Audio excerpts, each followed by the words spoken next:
Olá, vamos falar sobre uma pesquisa bastante importante para a área de fundos de investimento, que foi publicada num periódico chamado Review of Financial Studies, por dois pesquisadores de Yale, chamados Kremers e Petagisto. Essa pesquisa foi publicada em 2009.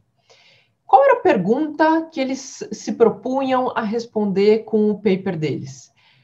A ideia era tentar oferecer para investidores uma medida que dissesse o quão ativo era o seu gestor de fundo ativo. Lembre que num outro vídeo comentei sobre as diferenças entre fundos ativos e fundos indexados. Quais são as propostas de investimentos e, na verdade, cada tipo demanda uma filosofia, tem por trás uma filosofia diferente de investimento. Lembrando que os fundos ativos vão ter como proposta, abre aspas, né, bater o mercado. Ou seja, eles vão querer mostrar para o cotista que a proposta de valor é justamente fazer apostas, ser capaz de investir nas melhores ações do mercado e, com isso, conseguir trazer retornos acima dessa referência. Quando a gente vai falar desse paper, esse paper vocês conseguem acessá-lo utilizando esse QR Code aqui que está aqui do meu lado. Se você escaneá-lo, você terá acesso à versão completa do artigo. Qual era a medida que eles ofereciam? Eles ofereciam uma medida que eles chamaram de grau de atividade. E qual que é a lógica dessa medida?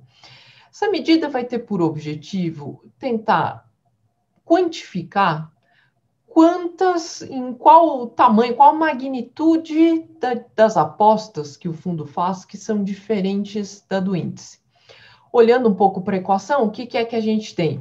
A gente tem aqui que, por objetivo, dentro desse colchetes, ou seja, a ideia é pegar o módulo da diferença, a diferença em termos sem sinal, né? Eu estou querendo ver só a magnitude da aposta, seja para mais ou para menos, que o fundo faz em uma determinada ação. Então, temos aqui como W sendo o percentual, a alocação, o peso que o fundo aloca num determinado ativo I, numa determinada ação. Por exemplo, a ação da empresa Petrobras.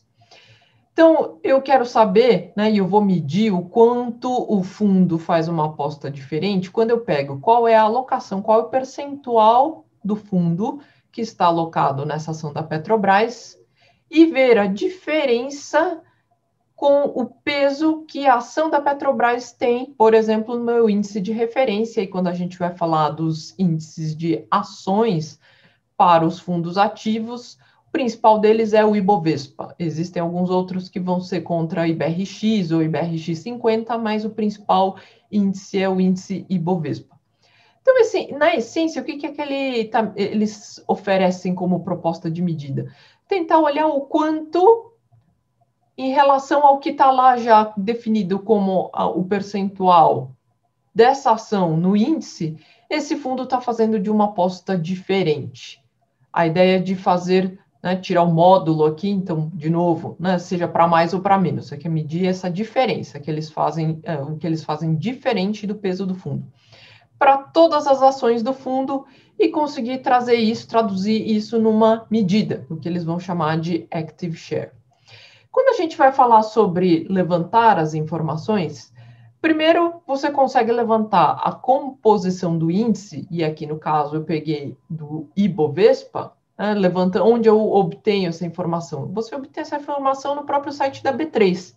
Então você consegue aqui para a carteira do dia, qual é, olhando essa última coluna de participação, o peso que cada uma dessas ações tem no índice Ibovespa para aquele dia. Você consegue fazer isso para todas as ações do índice.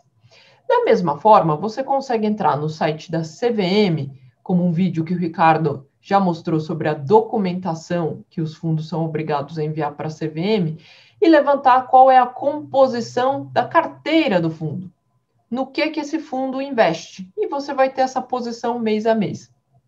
Lembrando que os fundos eles podem ter um período de carência, né? Então eles vão mostrar, eles têm uma folga e um período de até 3 meses em que eles não são obrigados ainda a abrir toda a composição. Mas você consegue então olhar por exemplo, quantos por cento deste fundo está alocado nesse ativo aqui, que é a ação ordinária da Vale, né, a Vale 3. E você vai conseguir, então, dessa forma, comparando a alocação que o fundo tem e o quanto esse ativo pesa no índice de referência, medir esse grau de atividade do gestor. Eles vão comparar e eles vão dizer, vão classificar os fundos em 4 tipos diferentes, sendo que no eixo Y aqui ele vai classificar de acordo com esse grau de atividade, essa fórmula, essa medida que eu acabei de apresentar.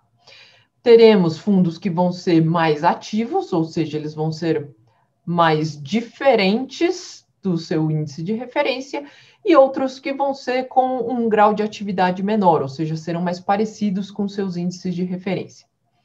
Outra vertente que eles vão usar aqui para classificar, né, e colocar os fundos nessa matriz 2x2, vai ser a medida Tracking Error, que eu apresentei num outro vídeo, que vai ser bastante usada para fundos indexados. Você quer olhar o quão aderentes esses fundos são. E aí você vai ver que essa combinação entre o grau de atividade dos fundos e o tracking error que esses fundos têm, o quão descolados os resultados, os retornos do fundo, o quão descolado o retorno do fundo é do retorno do benchmark, você vai poder classificar os fundos em 5 tipos principais.